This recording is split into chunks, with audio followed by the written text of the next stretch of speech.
The Steam Winter Sale is live and is offering some massive sales on some of the most popular games of the year and not holding any love back from some oldies but goodies either.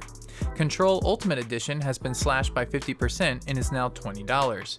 Doom Eternal is also priced at $20. Jedi Fallen Order has fallen to $24, and many more games are seeing their lowest price in a while. Meanwhile, the Epic Games Store is holding its own sale with a free $10 coupon on every purchase made above $14.99.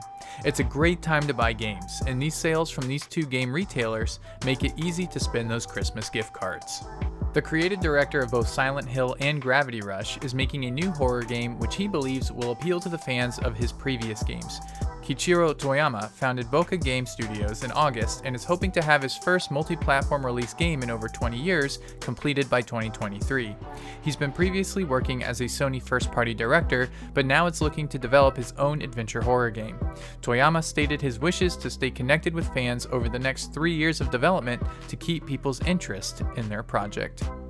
Tencent has purchased Digital Extremes, the developers behind Warframe, as well as other studios including Splash Damage, who have worked on Gears multiplayer, and developer Athlon Games.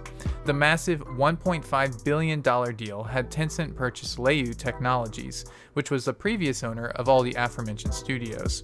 It's not uncommon for developers to be sold, but Tencent is a massive company whose reach into games weaves an impressive, if not a bit scary, web. Regardless, Warframe developers seem confident that their creative vision and independence when it comes to game decisions and design will not be taken away. Cyberpunk 2077 has sold 13 million copies, including refunds. The massive number of sales and record-breaking concurrent player counts on Steam spell a big success for the Polish company, even with the rocky start.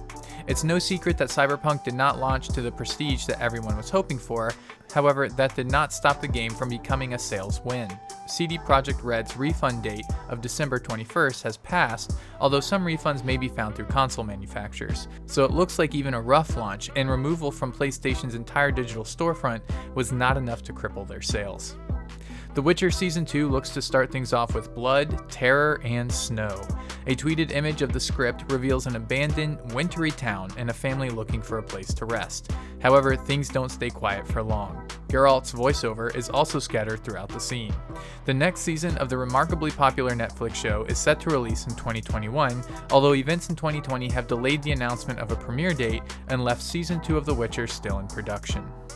Not ever something I expected to read on a gaming news headline, but KFC, best known for their fried chicken, is now going to be partly known for their gaming console. Back in June, KFC released what the world thought was a spoof trailer for a console that both played games and kept chicken warm. But as it turns out, it was not a joke. KFC is indeed developing what they are calling the KF console, capable of 4K and 240 frames per second. The pull-out chicken warmer keeps your precious tenders toasty, and some specs such as the Intel NUC 9 CPU and 1TB SSD are known, but what drives the graphics is still up in the air. Assassin's Creed Valhalla launched successfully into solid reviews, but like most video games these days, the launch is only the beginning. Even before Valhalla released, the developers outlined their plans for DLC and season passes post-launch. Now that we are post-launch, however, Ubisoft is also considering valuable fan feedback on how the game runs and what to do to make it better. A post-launch patch was causing issues that tanked the game's frame rates on next-gen consoles, and Ubisoft plans to avoid those situations in the future and focus on updates that bring out the most of the game with the power of next-gen hardware, along with the pre-planned release of seasonal content.